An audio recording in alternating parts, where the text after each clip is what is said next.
So please make some noise. Give a big round of applause for Mr. Lou Ferrigno, everybody. Come on, y'all.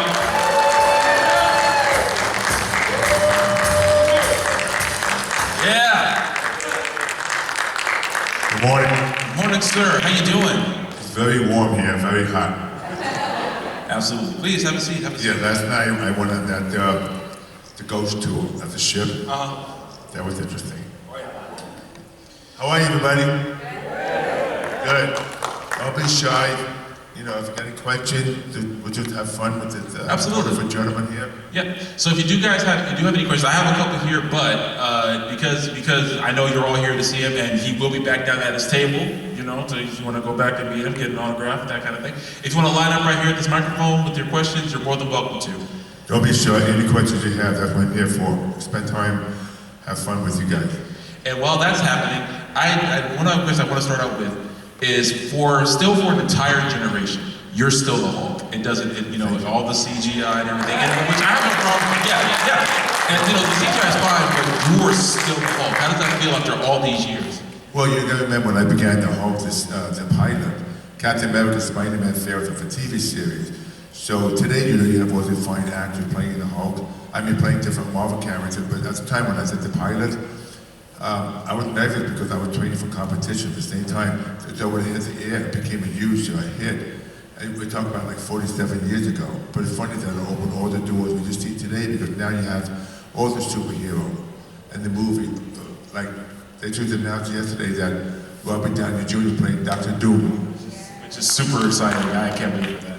And even after the show ended, when the whole cartoon came out, they still said, could you come back with the Hulk? That felt to know even in animation, you were still the Hulk no matter what. Yeah, I did the voice too for the animated cartoon. You see, if I had to play the Hulk today, they'd probably use my voice because it's deeper. But at the time, they used Richard Kiel. He played on the Addams Family, Lurch. So he has a deep voice. So that's why they want the Hulk to sound like a lion roar. So you got to remember back in '77, we didn't have special effects. Everything was makeshift.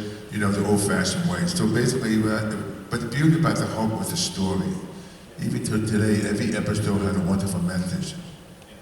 Yes, sir. And the late, great Mr. Bill Bixby, who was wonderful as David Banner. And I read that you guys were really close on set. How was that experience just overall, getting to know that you two built this amazing legacy for the Hulk? Well, you gotta remember when I did this series 5 years, and eventually I came back to competition. 17 years later, I kept the name alive. I would participate like I did the Return of the Hulk with Stan Lee. But as a physicality, besides keeping the character alive, that's why all these years the Hulk was still one of the biggest iconic characters, because every country embraced it because it's green. Very notable color. Let's go ahead and go with the first audience question. How you doing? And say your name too, please. Hi, my name is Chris Guerra. It's an honor to get to talk to you. I've watched you my entire life. Thank you. My question actually leans into the topic we were just talking about. With Marvel leaning so heavily into the multiverse, I know many of us would love to see the original Hulk make an appearance, perhaps in Secret Wars. Is there any chance of that happening? Well, I talked to Kevin Feige, the head of Marvel, about 2 years ago. And they're looking for something, because I wouldn't mind playing a different character like Mr. Fury, something like that. I can never play the Hulk again because I'm 72 now. But I'm just staying incorporated, maybe some CGI, something, and play a different Marvel hero. Awesome. Thanks. Thank you for your question. And to be perfectly honest, guys, I'm sitting right next to him. I think he can play like an older Hulk, because I still think I can take him in a fight. I'm just saying.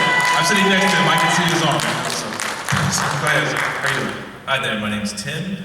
So I know a lot of people know you for the Hulk, but I know you more for Pumping Iron. Now, I see you're still, to his point, quite physically fit. What's your workout routine like nowadays? Pumping Iron was the question. What's your workout routine like nowadays? I really train the same, but not as heavy. Meaning, for example, I train body part twice a week. Like on the old days, you train heavy. But I employ the same exercise, but train much lighter. I do like maybe 10 or 15 reps. I would say 90% machine, because I've had both knees, both hip replaced. I've had, I like injuries. So right now, it's all about toning and maintaining. 50 years ago, I was benching like 560. I'm doing curls with 100-pound dumbbell. But those days are over. But the thing is that I still train the same. I still eat the same. 4 times a day, meat, fish, egg, protein, like vegetable, in moderation. It's all about consistency. Well, and a follow-up question. Hypothetical, let's say there's a Pumping Iron Part 2 for 2024, and you get to train for maybe 6 months to compete against Arnold. Do you think you can take him now? Do you think you could take Arnold down to Pumping Iron Part 2? Well, when I competed against Arnold in 1974 in Sports Illustrated, Arnold said if I had a little body, nobody would beat me for 10 to 15 years. But you gotta remember, he's 5 years older. So basically, he moves to California. It'll be a different situation, he knows it. But the thing is that it wasn't for him, I wouldn't be what I am now because he was the first tall man over 6 feet to show that tall man could be, have a great physique. So basically, you open a lot of doors. Thank you, sir. Thank you so much. Thank you, guys. If you have any more questions, feel free to light up. So with that, you're known for this run. Like I mentioned before, I came out here, Mr. America, Mr. Universe. How did it feel to step into the acting part of it after doing the bodybuilding for so long? Was it scary for you, or how did that feel? Well, when I went to the audition, I heard there was an audition, I said there's a good chance for me to play the Hulk because back then I didn't know anything about acting. I did Pumping Iron, and I had more of a speech impediment at the hearing. So when I heard playing the Hulk, I figured that was perfect for me because I know the character. I was the Hulk my whole life. I remember I went down for the audition, had a lot of confidence. I really wanted to play the part. But the most difficult thing for me when I get to play the character, I didn't know anything about acting, so I had to just learn about the lights, about the movement, about the script, everything. To me, I just fell into it because the beauty about the Hulk is that I showed pantomime. Acting without speaking showed the emotion, became easy to me.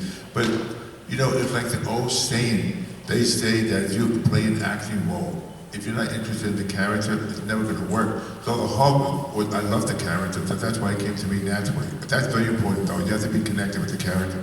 Absolutely, and I think your love for the character really did show through with your acting for him because, like you said, if you didn't have the passion for it, it probably would have just been another show. But with you, and like I said, the Mr. Bixby, it just really became like an iconic piece of cinema. And really, probably one of the first real properties that show like a comic book show could really take off. You had like the Batman show, but then Hulk came along and really showed that something like that had longevity and could have a great audience. I've done over 50 films, 6 TV series. Everybody wants to see the Hulk. Can you blame him though? Thank you. I'm proud of it. It's such a wonderful character. That series that had a laser compelling message about life. Every time you see Bill with the duffel bag, it's like you go on an adventure with him. He gets beat up, and then. I was actually going to mention that. It's like it's not only the fact that the show was so great. But it became iconic, like images of him with the duffel bag and everything. The phrase, "You won't like me when I'm angry," all that kind of thing came from that show. And I think a lot of people I think it's so ingrained to the Hulk now, people forget that's from you guys. If you guys hadn't made it happen like you did, we wouldn't have those things. So well, it's funny, like when I was a kid to read the comic books, there's an advertisement that Charles Atlas, the guy goes to the beach, get a kickstand in his face. Then he used a piece of equipment and come back and more of a He-Man, and then he showed the Jello Boy for the side. But it's the same like the Hulk. Bill gets beat up, and then like the Popeye with spinach, remember?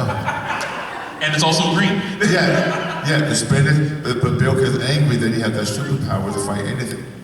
Yeah, and just with that being so iconic, and you even still voicing the Hulk with the cartoon and in the MCU for when both Mark Ruffalo and Edward Norton being the character. How does it feel seeing that still to this day? Because with the MCU, it hit probably some low points this past couple of years. But when I say low points, I mean it made $200 million a movie instead of $500 million a movie.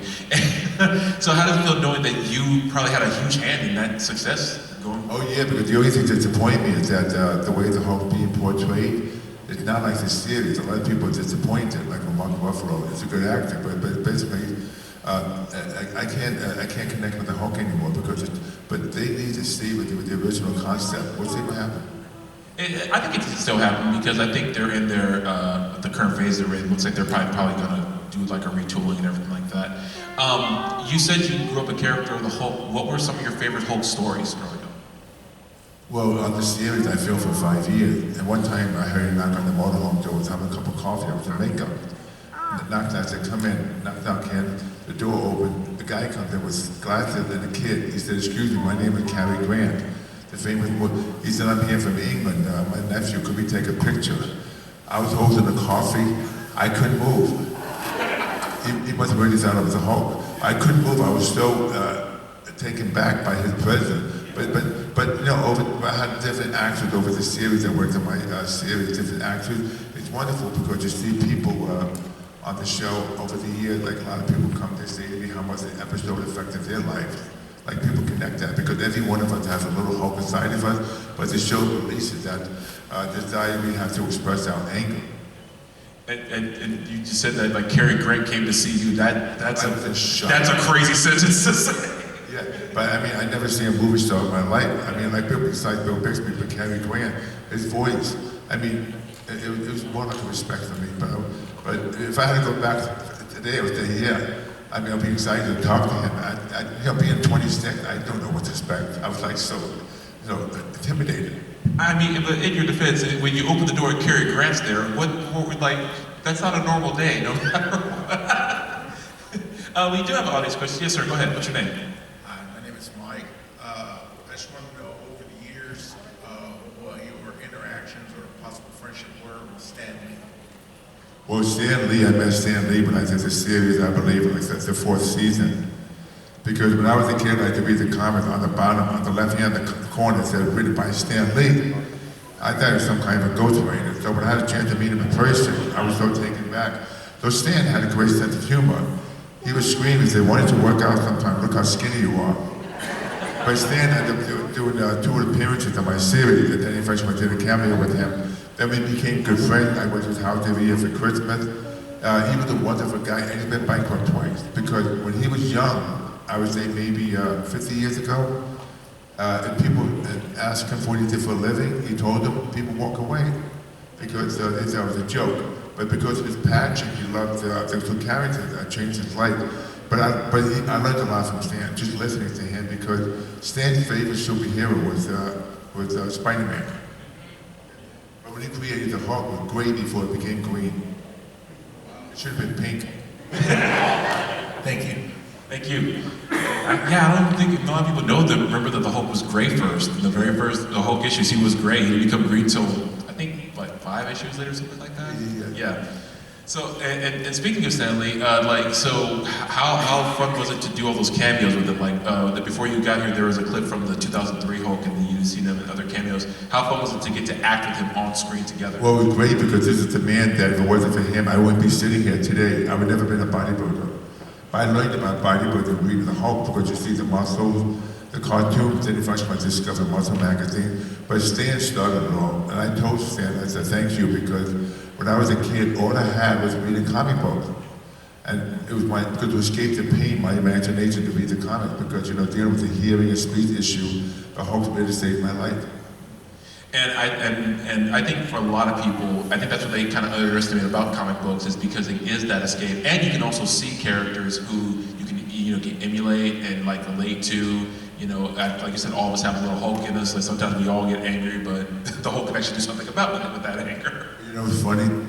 Everybody today reads comic book. Okay. Yeah. Okay. When I was a kid, they laughed that they thought something was wrong with me. Or I did was read comic books. But the thing is, to read comic books educated me because you learn about grammar, you learn about the reading comprehension, everything. It was like a good book for me because I was kind of like slow in my ear when I was a kid. But it's funny that today I see so many people talking read comics. But I couldn't have that 50, 60 years ago, you know what I'm saying? Yeah, when I was growing up, my mom and my dad, my mom especially, but my dad too, they were big proponents for me reading. And I started reading comic books. They said, that counts. As long as you're reading, we don't care. So if you're reading comic books, and that's actually how I got into doing all this, was I just loved to read comic books. And I remember my brother's favorite character is the Hulk. And he's very jealous that I'm here today talking to you, and he's not here. Oh my God. Yeah. So Harold, I got to meet him and you didn't. I'm kidding. No, he's gonna beat me up for that. But with that in mind, and with the crowd here today, you have still to this day, like, and one of the questions was, you're still the Hulk to people, no matter what, and you're the OG, and so much so. Like someone said it. When someone said the Secret Wars thing, you stole my question, by the way. I was totally going to ask that. It's right here. But I'll forgive you because it was a good question. So, for the original series, remember Superman with George Reed? Okay. With the original Superman, George Reed, his agent said, at the beginning of television, his agent said there's a character named Superman. He said, nobody sees his crap, just take it. It was like a steady job. Now, he did the TV series. I would give anything today just to shake his hand. He played, he's about 110 today. I just say if I had a chance to meet him in person, I meet him my whole life. But little did he realize the effect he had on millions of people. Isn't that amazing? yeah. Superman. It's fantastic. And honestly, the exact same thing you said about you, because when people, I'm sure, see like the CGI Hulk and everything, which is cool because, you know, that's comic accurate. He's like, 10 feet tall and all, and that's fine. But for a whole generation, when you came on screen, no one questioned it. No one said, oh, he's too small. No, they saw you and they said, nope, that guy's the Hulk, and I'm not even questioning that. So that same effect George Reed had, I'm more than positive, and I think it's safe to say, if someone was clapping, you would clap, that you had that same effect for everyone in that film. So, and you've done so many other projects, like over your career. You've been Hercules, Sinbad, and all that. Aside from the Hulk, which one was like maybe a second favorite for you of all those? Well, then I did comedy with the King of Queens for 7 years. Now, last month I finished 3 movies. I just finished a movie, finally, it's a horror film. I've never done a horror film. I played the cannibalistic pig farmer that I make beef jerky out of people. I don't know about y'all, but I can't wait for that one. It's called The Hermit. More scary than Jason, more scary than Hannibal Lecter. I mean, and then after that, I did another movie called Hard Redemption. It's about a bunch of gang kids. They take over the high school, and I'm a security guard. I'm fighting all these kids. Yeah. Then the third movie I just finished called Flash Before the Bang. It's a true story about these deaf kids. They win the state championship in track and field. They have so much opposition against them because of their hearing situation. And Kevin James, of course, was in the movie. So those are the last 3 films, and then I'm proud of that. But like answering your question, I love doing King and Queen, the movie I Love You Man, stuff like that. It's been fun. What was it like being on King of Queens, where you weren't even your character was you. You didn't have to be someone else. It's like you had got to the point, because like you said, growing up it was hard for you, but now you're so iconic. They just said, Mr. Lou Ferrigno, can you play Lou Ferrigno? How did that feel for you? Well, I did a movie called The Godson with Rodney Dangerfield out there on Louisa. One night the producer said, why not have Lou on one episode of King and Queen? So sure, because when you film sitcoms in front of a live audience, and you don't have 7, 8 takes, it's only 1 or 2 takes because the fact that, because it's a time problem. So I said, sure, why not? So ever since I was on one episode, it became like a recurring role because every day people make Hulk jokes about me. So they incorporated that on King and Queen. It was great. I do think that because I hadn't watched the show when I caught it on syndication, and I was watching one time and I was just like, that guy looks like Lou Ferrigno. Then they said your name, I was like, Lou Ferrigno was in this show, so I had to go back and rewatch all of it. It was a fun show, especially when they just made fun of me on the show. Like with the first episode when Kevin James meets me for the first time, I'm taking the trash out, and he's looking to go back in the house and go, oh, he's at the home pole. Like he was so excited I was in the neighborhood. Well, was that what it was like when the camera stopped rolling? Were they still just making jokes at your expense? Yeah. It was great. It seems like that would be the experience because I mean, because like you're such a nice and pleasant person, and I'm sure like everyone who's been to your table can say that like you're an honor to talk to. You're such a pleasant person. So I'm sure like you've gotten those jokes over the years about being the Hulk. So I'm sure everything Kevin James did was probably something you've even heard in your actual life sometimes. Well, I learned a lot because when you do this sitcom, it's very hard. But especially, you can't be funny. It's part of being that character. I had a chance to play myself. But it's amazing to watch those actors. Most comedians are very subdued. So when I had a chance to work with them, to see them come to life on the show in front of a live audience, and you get that instant gratification from the audience. That's what makes it exciting. When you do a film, when you do a film, it's like later on you see the film on the screen, you can't get that great same instant gratification on the set filming. But can you play in front of a live audience? You do have that. So that's the advantage about doing comedy. That's amazing. And with that, like you said, the instant gratification, but now you see, that was probably one of the first that you saw, like just how beloved, not just you are, not just as the Hulk, but as you yourself. How did that feel, like you said, with all the things you had been through, to see that people weren't just coming to see you just because of the Hulk, but they're coming to see you because of you yourself? Well, it's great because competing and pumping iron with Arnold Schwarzenegger, so that's why my physicality making bodybuilding, because bodybuilding became such a popular sport, but I had two of the Hulk and bodybuilder. You know, it's funny, when I'm answering that question, you know, Chuck Norris is here. I trained Chuck years ago. What? No, for bodybuilding, he came to me to get his best shape of his life. Chuck is the kind of guy that fight more. If he can't do fight more, he'll find a way to do it. And I was going to train Michael Jackson for many years.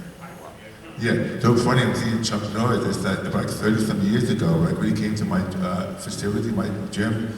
I mean, it was amazing that a guy's like a 7-time world champion, but it's just that champion attitude he had, it was unbelievable. So that's why it's funny that he's here at the show with me. It's that who would say 35 years ago, Chuck would be signing autographs at a comic convention. It's great, yeah.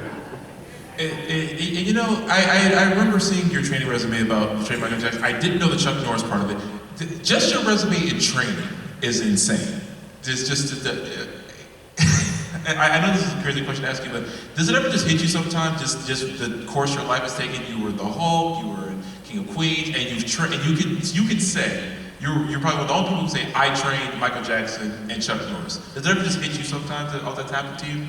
Yeah, because that's a time, you know, Michael, we were friends, but when he came to me, you know, of course, I had to have clothes with the gate, high security, because Michael was probably the most visible person on the planet. I mean, he's more famous than Mickey Mouse. Yeah, it's true. But when he came to me, I mean, I learned a lot from him because especially because he's so talented. But our father was very similar. But Michael was such a genuine person. Just to learn from him, he was much smarter than people thought he would. Yeah.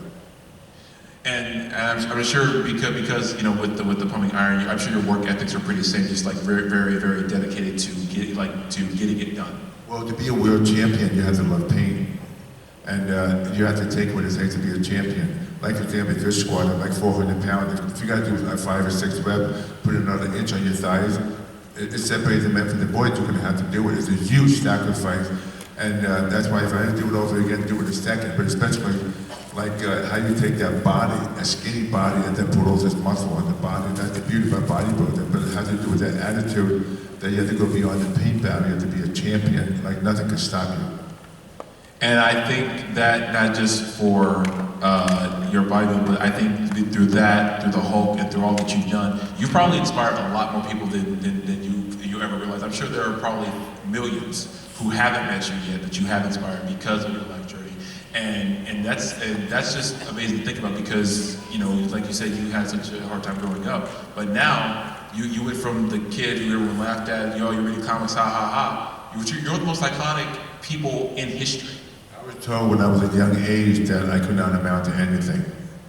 Because of my hearing loss, my father instilled in me that fear. Like he said, if. I love risk, I love getting knocked down and come back, have a fierce attitude. You see, you only live once. You want to enjoy your passion, be the best you can with life, because you can't sit back and just worry and stay. Be afraid to take action. You have to take action because nobody else is going to take action. That's why it's very powerful, because I was forced at a young age to fight for myself. And then basically knowing that if you want to achieve your dream, only you can do it. People can give you a fight, but only you can do it. But you have to enjoy and live your passion. That makes you unstoppable. If you guys don't applaud that, I mean, come on. I mean,